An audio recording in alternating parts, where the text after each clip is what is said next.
जी अस्सलाम वालेकुम। तो आप लोग सब कैसे हैं? उम्मीद करते हैं कि आप ठीक ठाक होंगे। माशाल्लाह हमारा ये न्यू प्रोजेक्ट स्टार्ट हुआ है टाइल के हवाले से।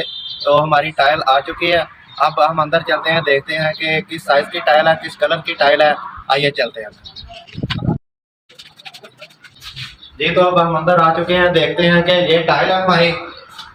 ये गनी सिरामिक्स की टाइल है, गनी सिरामिक्स की टाइल है ट्रिपल ए। अब हम इसकी अनबॉक्सिंग करते हैं।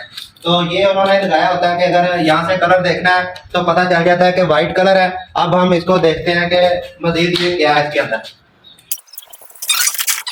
ये करारा वाइट टाइल है इसकी, ये देखो।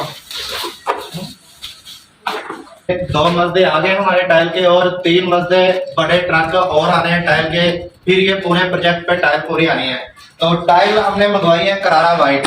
करारा वाइट टाइल इसलिए मंगवाई है कि ये आप सिलन देखें छत की, जो डिजाइन छत के अंदर बना होगा वही डिजाइन है इसके फ्लोर पे आएगा। तो आप देखें इस टाइल को, अभी हम रख के देखते हैं। हमारा ये छत पे डिजाइन बना हुआ है सिलन का, उसी तरह ये हमने ये टाइल मंगवाई है। तो आप देख सकते हैं इस तरीके के साथ ये टाइल फ्लोर पे लगे हुए हैं। इंशाल्लाह ये हम पूरे प्रोजेक्ट पे जो जो टाइल लगाएंगे आप लोगों के साथ शेयर करेंगे। हमारी 2-3 गाड़ियां और टाइल की आनी है। तो अगर हमारी वीडियो अच्छी लगी तो इसको शेयर करें, कमेंट करें, लाइक करें और सब्सक्राइब करें। अल्लाह हाफिज।